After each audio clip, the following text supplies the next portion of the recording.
Hello friends, कैसे हैं आप सब।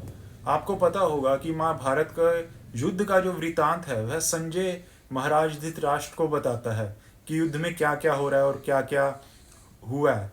और ऐसा आपने टीवी सीरियल्स में भी देखा होगा कि संजय महाराज धृतराष्ट्र के साथ ही बैठा होता है और वह साथ ही अपनी दिव्य दृष्टि से सब कुछ देख रहा होता है और धृतराष्ट्र को बता रहा होता है। परंतु महाभारत जो है उसमें ऐसा नहीं लिखा हुआ। महाभारत में तो ऐसा लिखा हुआ है कि ऋषि वेद व्यास जी ने जब संजय को दिव्य दृष्टि प्रदान की तो उन्होंने कहा था कि संजय, तुम सब कुछ देख सकोगे, सबके मन की बात जान सकोगे, सारी गुप्त बातें भी तुम्हें पता होंगी और तुम्हें शस्त्र छू भी नहीं पाएंगे और तुम युद्ध भूमि में ही रहोगे और वहां से जीवित हर बार बच के वापिस आओगे। तो इसका अर्थ यह हुआ कि जो संजय था वह युद्ध भूमि में ही था, वह युद्ध भूमि में ही रहता था और वह कभी भी धृतराष्ट्र के साथ साथ बैठ के ही सब कुछ नहीं देख रहा था, बल्कि वह युद्ध भूमि में घूमता था और जब युद्ध खत्म हो जाता था तो वापिस आके जो जो कुछ हुआ है वह महाराज को बताता था। तो असलियत तो ये है, परंतु हमें कुछ और ही बताया गया है। धन्यवाद।